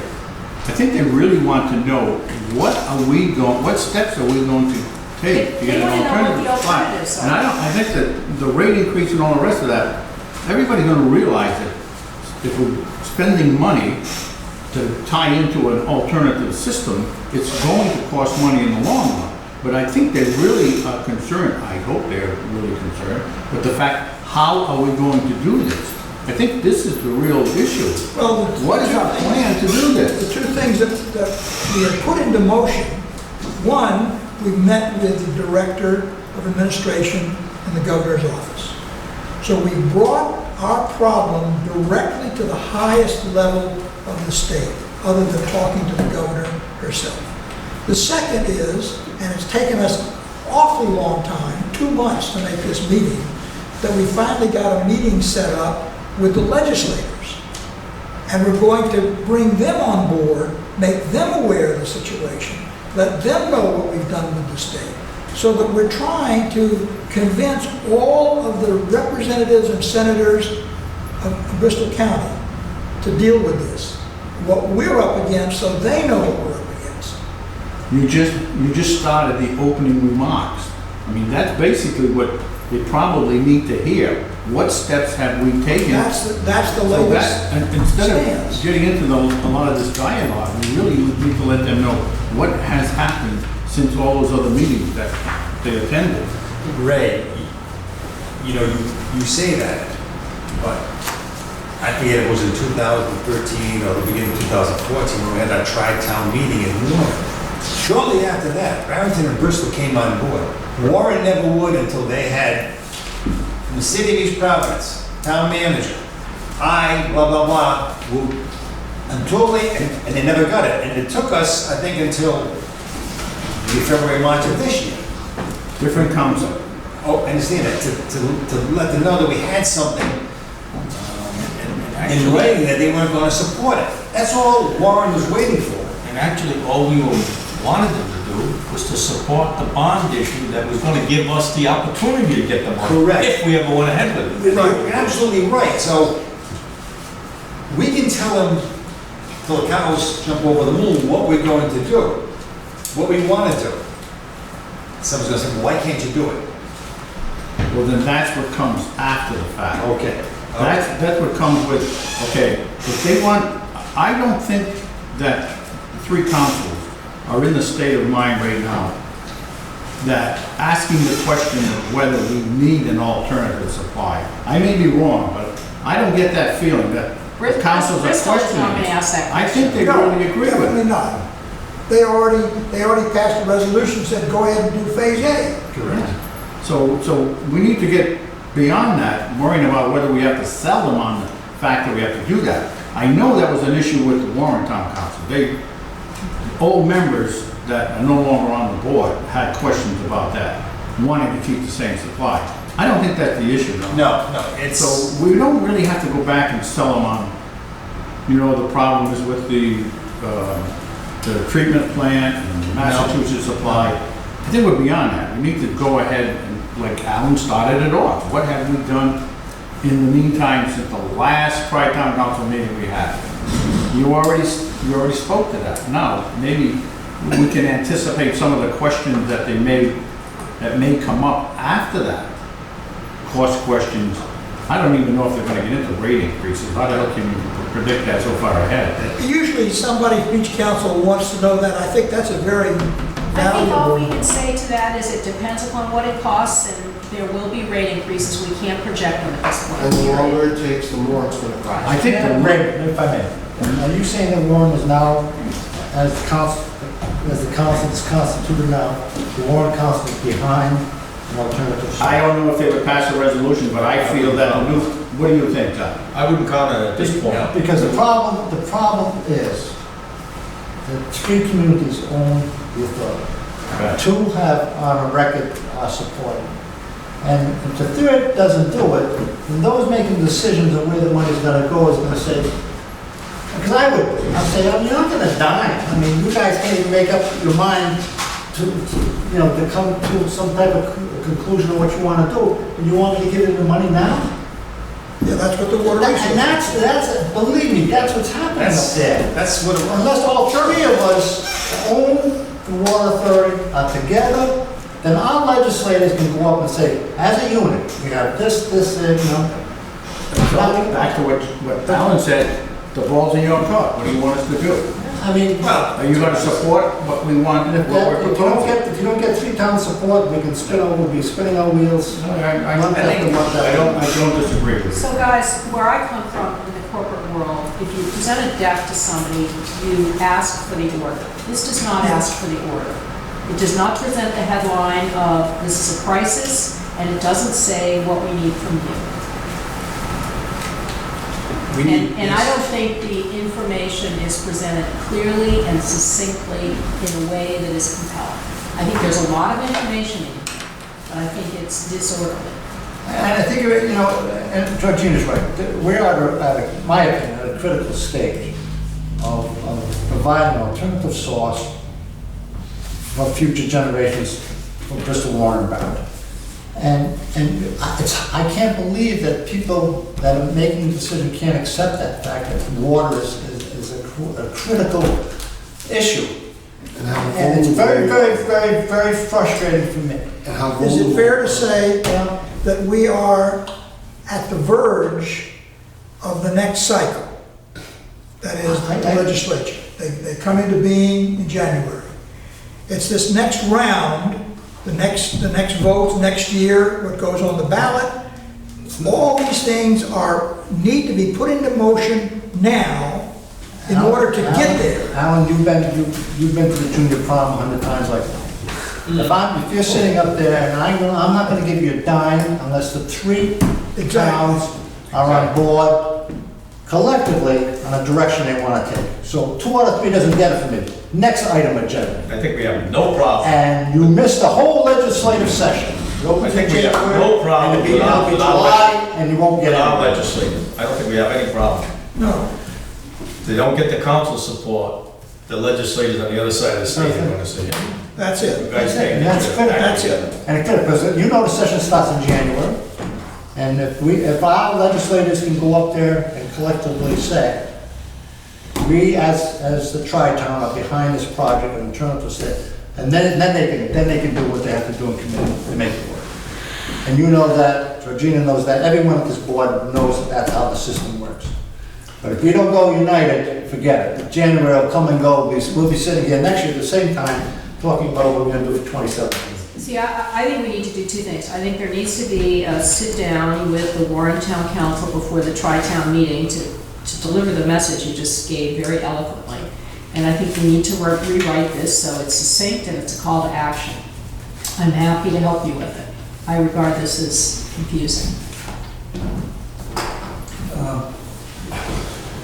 Pam, now, do you have, in the form of a question, to present to the 3 town councils what we need from them? When all is said and done, when the presentation's been made, when all the questions have been answered, whether they've been satisfactory or not, is there something we're gonna put in front of them and say, here's what we need from you? Especially if it's the day after we've met with Greg Gosselin and everyone else. But don't you think it should be right in here? Yeah, and I agree with you. It should be. I'm not saying it should, This is what we need what I'm from the saying council, this is is, what we here's need why from we're legislature. here. Here's why we're here. We need your participation, your support as 15 people. It takes 6 months to get the 3 towns together. You know, I mean. If we walk out of here tonight without it, or 30 days from now, we don't have this town or that town. I think we were prepared to, we're planning on making that. Okay, that's all But I matters. think that the point's well taken, we'll put that in writing, Yep, it should. so that it's right there.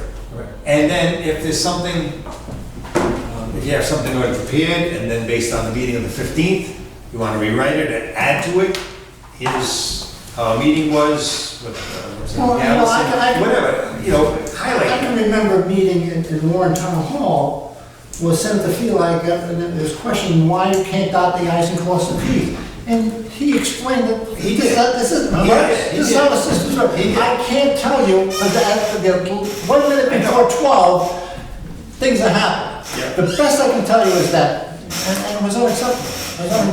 That thought was not accepted by the Warren Council. But for some reason, they felt that if we were in this game alone, that we would pay for it alone. Am I right, Rick? Yeah. That's the big. That's What their was he concern alone, about. like Warren alone, or without East Providence? Without each Providence. Well, I think that's a possibility. That is. That's right. Right, And it's but important what I'm to asking- show that. Right. But what And I'm this is saying- what it would cost. That's right. Georgie, but what I'm. This is laying the facts out as And then, as clearly as we've ever done in the past. Putting the numbers down for them.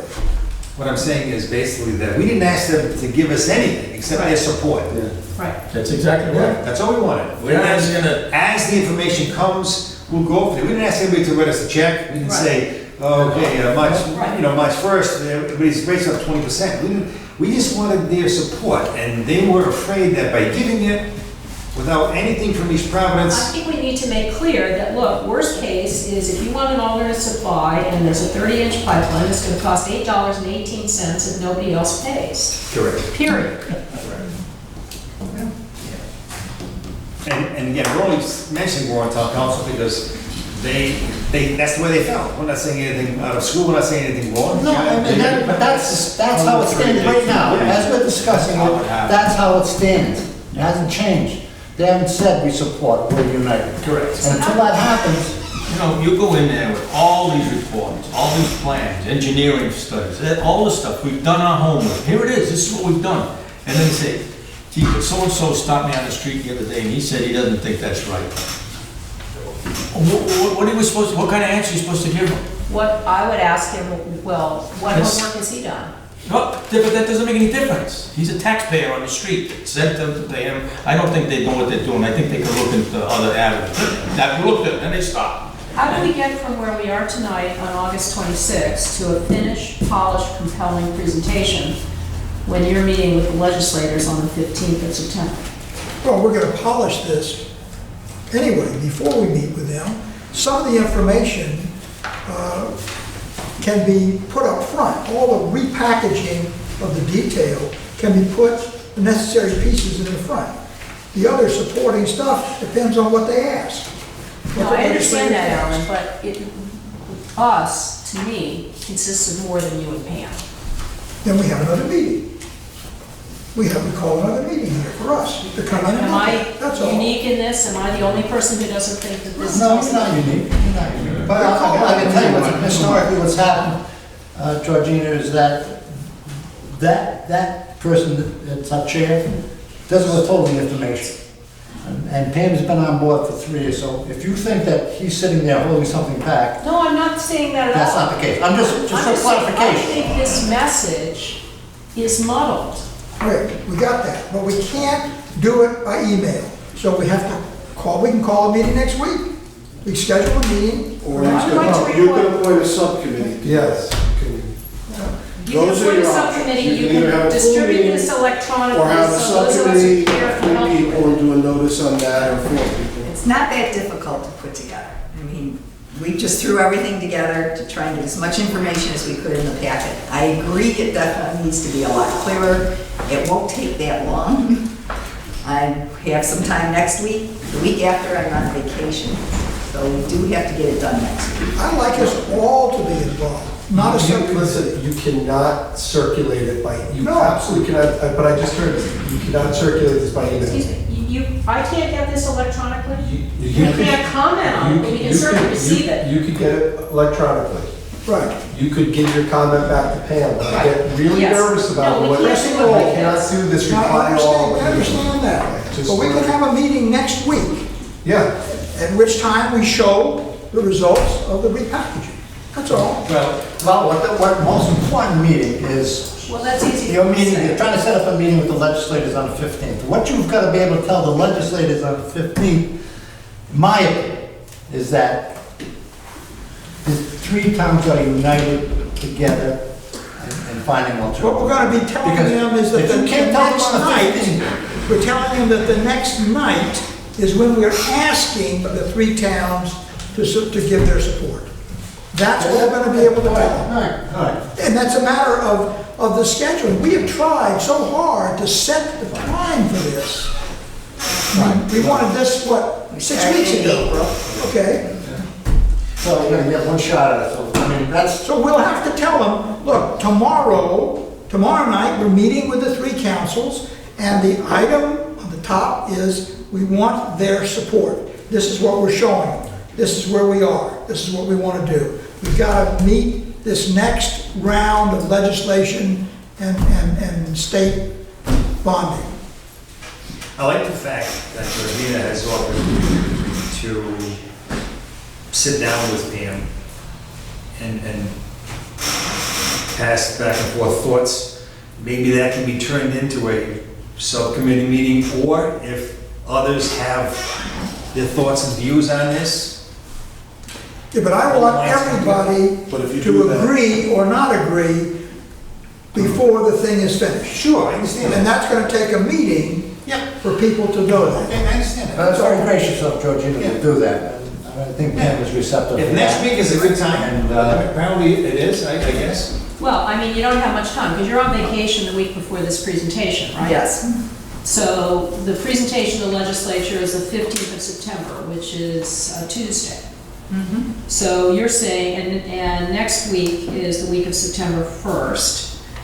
You're on vacation Labor Day week. I'm out of town all but 2 days next week. So if you send this to me electronically, I'll be happy to organize my thoughts and sit down with you Monday or Tuesday. Then I'm out of town, and you're out of town. You two can send it back and forth via email. As That's long not a as you problem. don't send it to anyone else, it can't be a quorum. So maybe what we should have is a meeting on the 14th before the meeting with the legislature, so people have time to plan around it.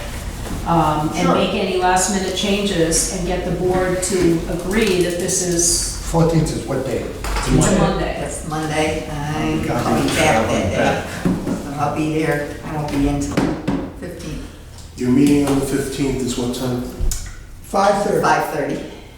We could meet in the morning. If we get here, we can meet at 8 Will o'clock. any votes be taken on the 15th by the board? No. You don't need a He quorum. wants everyone to approve it. But I want, Well, I have full faith and confidence that, But I want I'll be traveling back to Rhode Island on the 14th. It's to review the presentation, so Right. if Pam finishes the presentation before she goes on vacation, she doesn't need to be here for us to input any comments and changes. I'm assuming that Sid can make those, right? However, if we're making changes that she has to present, Right. that is a very difficult thing. Right. Well, I'll be here Tuesday morning. Even still, you wouldn't be involved in the discussion. It's a tough play. I mean, it can be Well, done. why don't we have a meeting Tuesday morning? That's all, Tuesday on the 15th. on the 15th. I'll be back in town, I'll be back in state. 9 o'clock, that gives everybody a chance. Get here, get started. I don't think the meeting's gonna take a long time. I probably won't be here for 9, I could be here for 10, but I can't be here for 9. I'll be here for that morning. Well, it should be at your convenience. No. I mean, 10 o'clock's good for me. Okay, I think the more people, the better. Just send me something to remind me. 10 o'clock, 10 o'clock in the morning. On the 15th. 15th. And the sole agenda is the presentation. That's to confirm the presentation. Okay, now, in addition to this, Pam, any thoughts on what we're gonna present to the state reps on the 50th? Should be the same thing. Will it be this?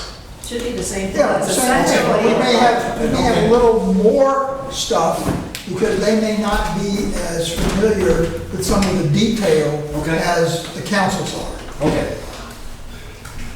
Okay. Good comment? Yep. Oh, okay, I thought you had. All right, So you can email us when you know when you and George are getting together here in person, or no, will that be done through email you too, as far as? Probably just email. Okay.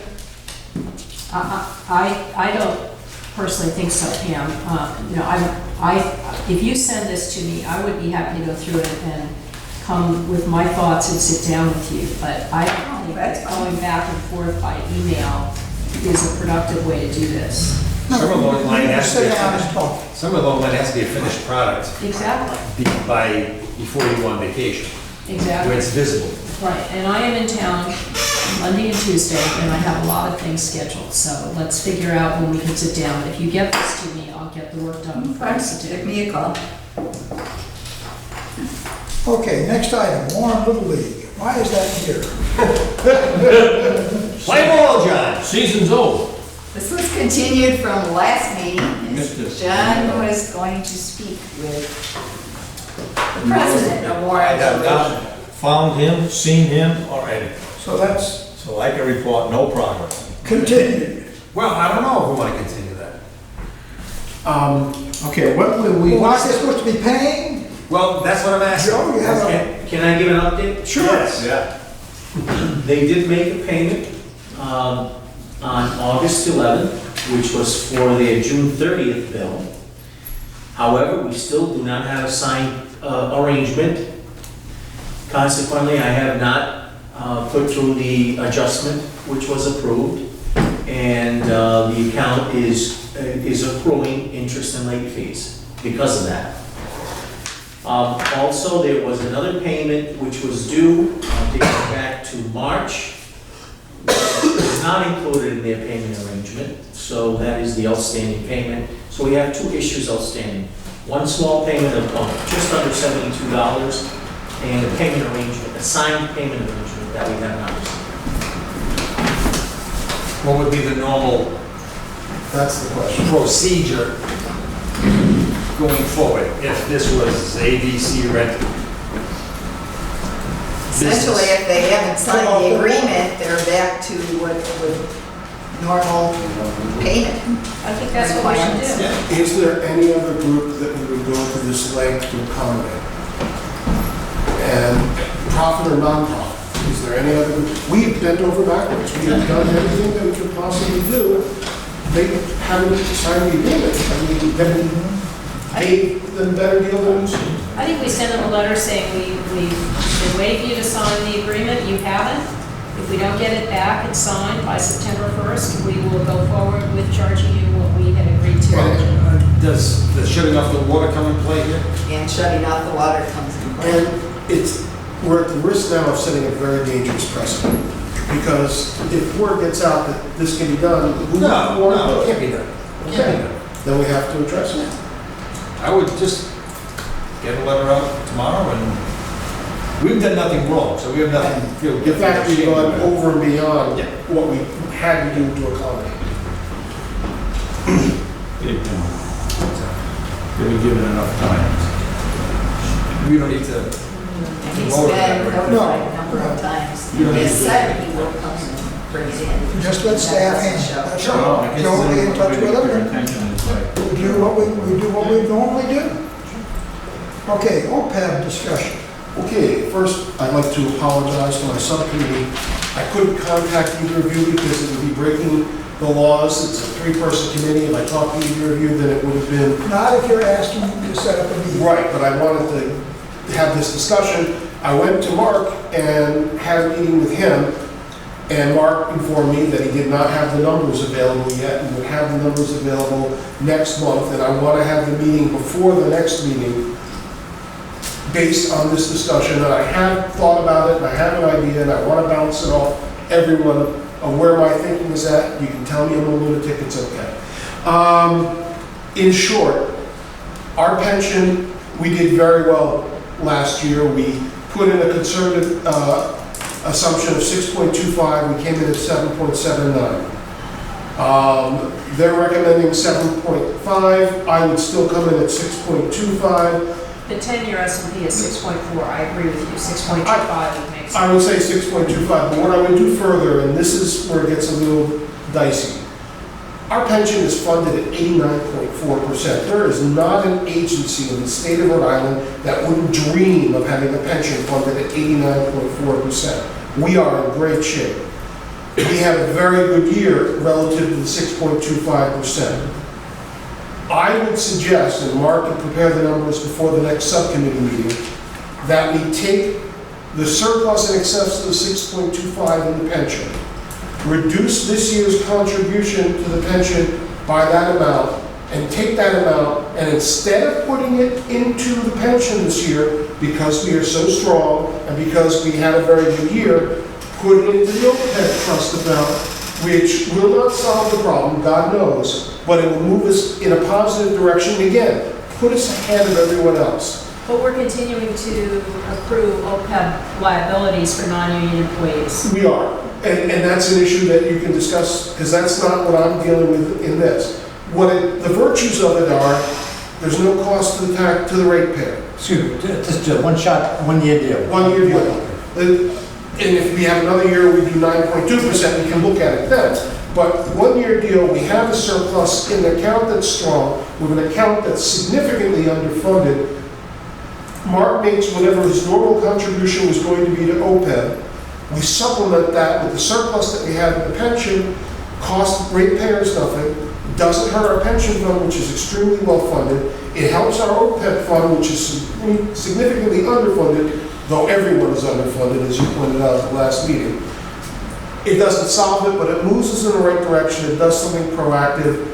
And I don't have the numbers to pencil in See, because he I doesn't. think we need a subcommittee meeting to discuss that. Personally, I would not support it, because Okay, it is doesn't there a solve the reason? problem. Well, we can't solve the problem. And that's my problem. I don't have a solution to the problem without getting into contract negotiations and everything that's involved. But that isn't our subcommittee's forte. I'm looking at something that I can do that is a positive step that will not cost us or our ratepayers any money. But on the same token, Gina wishes to discuss that in the finance meeting, Exactly. making other changes, and that's legitimate. Right. I just don't know, are you talking just non-union or union also? Both. I think the OPEB situation is a smoking time bomb, and I think that making a one-year fix papers it over, and I personally am not going to support that. But let's not discuss, Yeah, let's not you get- made a proposal. All right, this is not the Have a subcommittee meeting, meeting. that's right. Okay, monthly billing.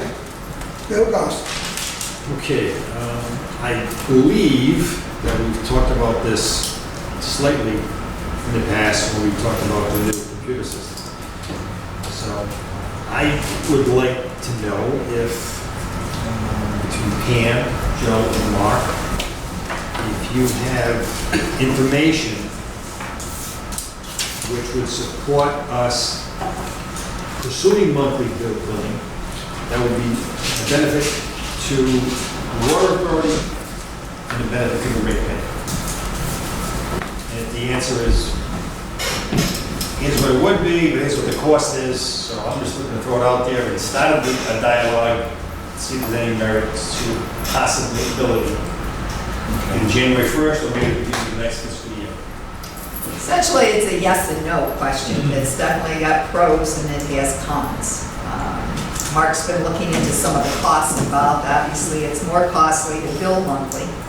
First of all, especially if you're mailing bills, you've got extra postage.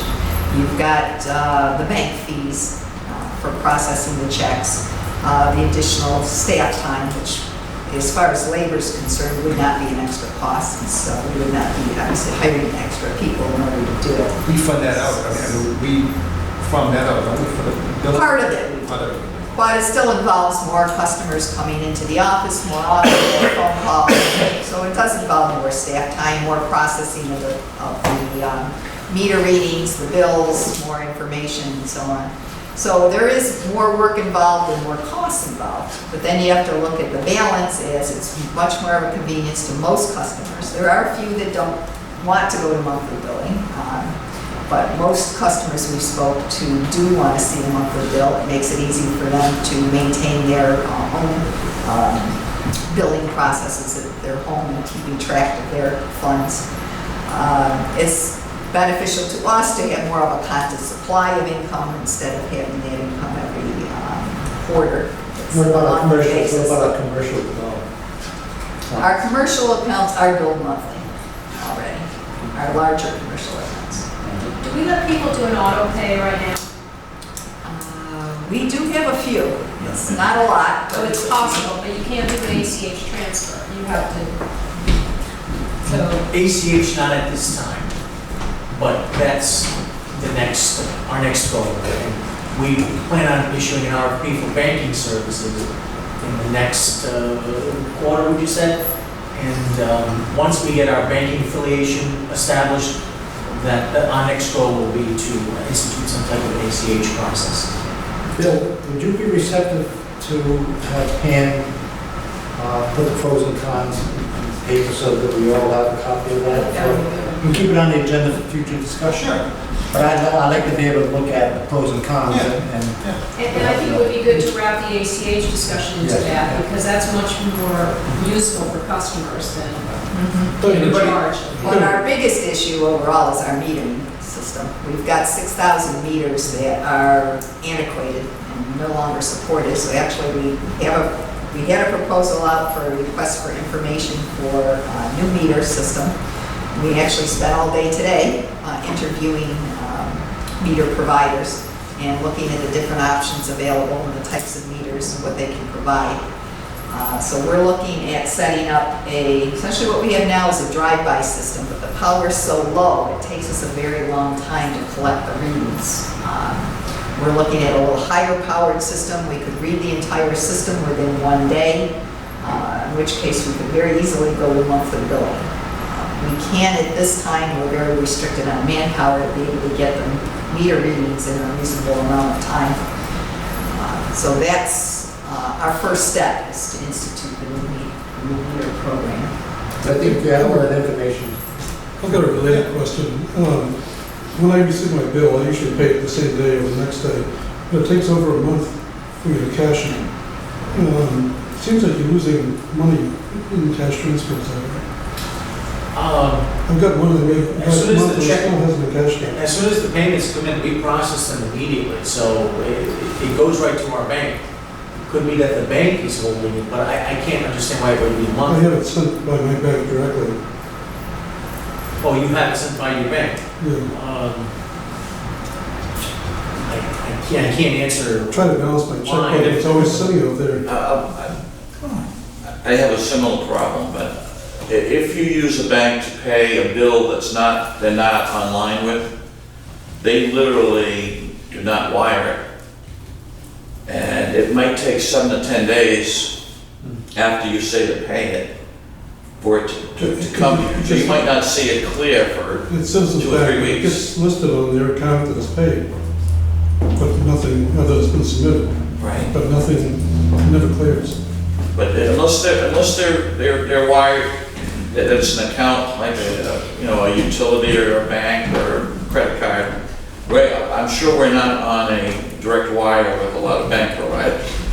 So if you read the fine print at the end, it says if they're not hitched up to wiring, they basically batch, I think they wait till every Friday, they batch checks that are run. So, I know at Bank of America, if I go in and say, pay it, it might take, 10 days for it to even reach the person. It's been 4 weeks every time I've done Yeah, it, sometimes more than 4 weeks. Well, we won't solve that tonight. Let's pursue that. Neighborhood tie-ins. This is, Joe, we're waiting for you to give us the legal approach to help Bristol. Well, it actually kind of depends on the approach that you want to take. So let me just say that the Bristol County Water Authority's powers are broad, extremely broad. So it would depend on how you wanted to do this.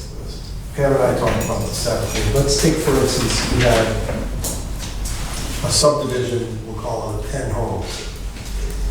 If 8 of them got together and said, we want to tie in, and we'll agree to pay the cost to tie in, you could potentially front that cost, pay the cost to tie those 8 folks in. You would reach an agreement with them collectively that they would pay it. They could pay it over time. You could put a lien against the property, and you have the ability to set the rate, so you could put a surcharge on these properties. If the other 2 later wanted to come in, they would have to pay, in order to access that line, they would have to pay their share of what has already been paid, and they'd have to agree to the ongoing charge. So, within your power. Or you could just say we won't do it unless everybody decides to go. You could do that as well. So the issue becomes you would have to have the money in your budget, or you'd have to set aside a fund for that purpose. So the question becomes, how pervasive an issue is this? Well, if I may, the question was posed, made by the chairman of Bristol Council on behalf of the whole council. The policy now is if you want to tie in, you're going to come up with the money. Right. Frank, is it possible that a payment plan can be arranged? Give some relief to... Well, that's what I'm saying. So we would You answered the question, yeah. but I need that in writing so I can get it. Okay. So he can get up to the council and say, this is a possibility, it can be worked out, we're working on it. And that way, people out there that are in these little groups know that, and it could be not only Bristol, it's Warren, it's Barrington, Yeah. they're all little groups, but everyone would now know that we're working in the direction of giving you water, which increases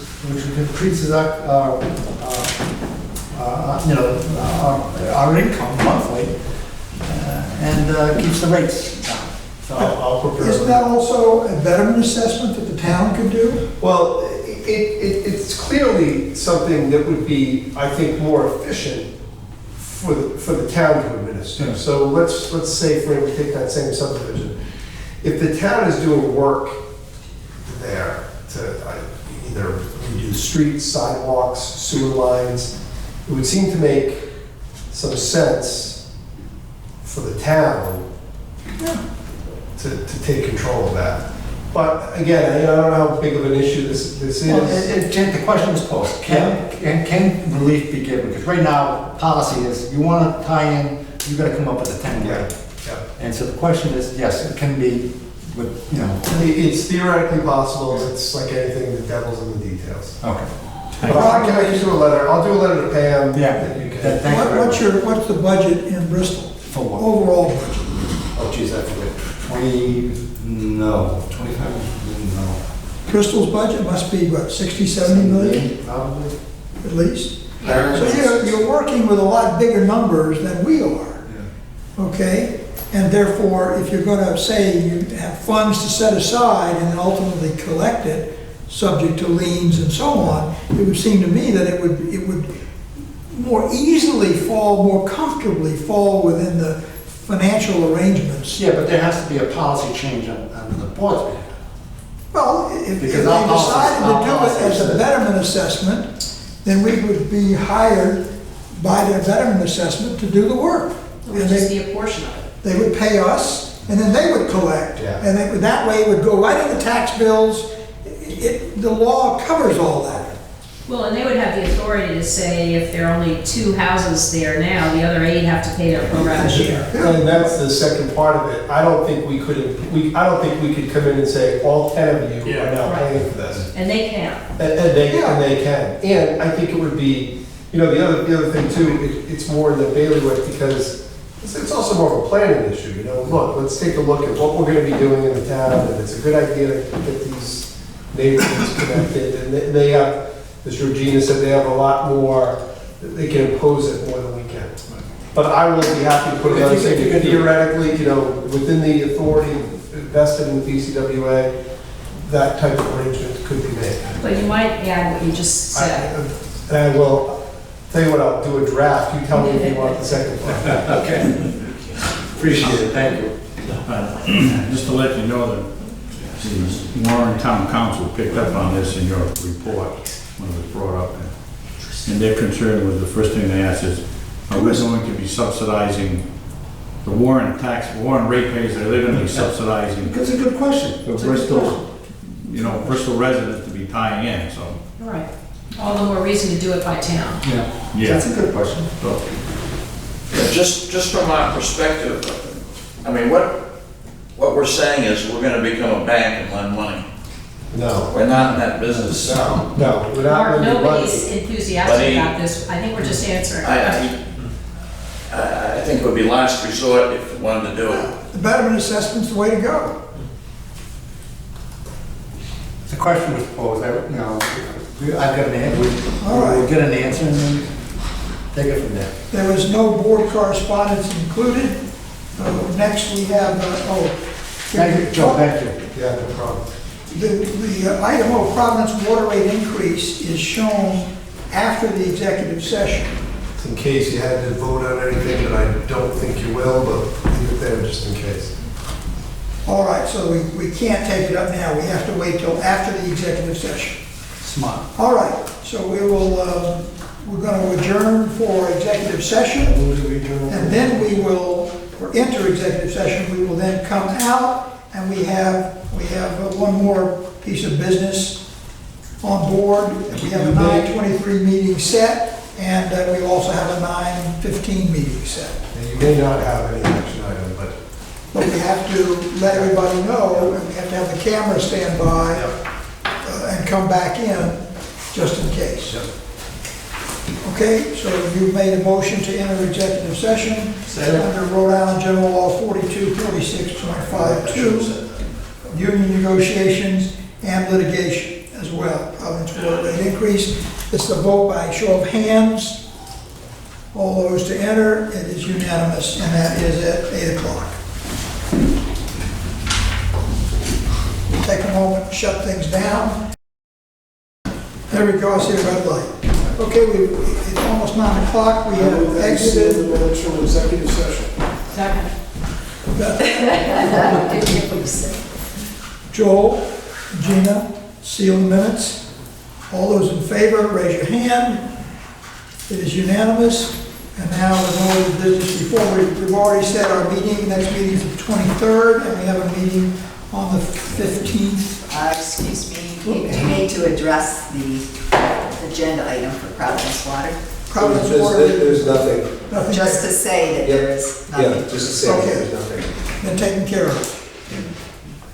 Not tabled, just no action required. We have a meeting on the 15th and the 16th, including Tri-Town. Yeah, that's already on the record, and we have. 10 a.m., right? 10 a.m. 10 a.m. We're gonna notice in that. Yes, oh yeah, it'll be posted. So you're gonna notify us, remind us. So we have a motion to adjourn. So moved. Those in favor say aye. Aye. It is done. Good meeting.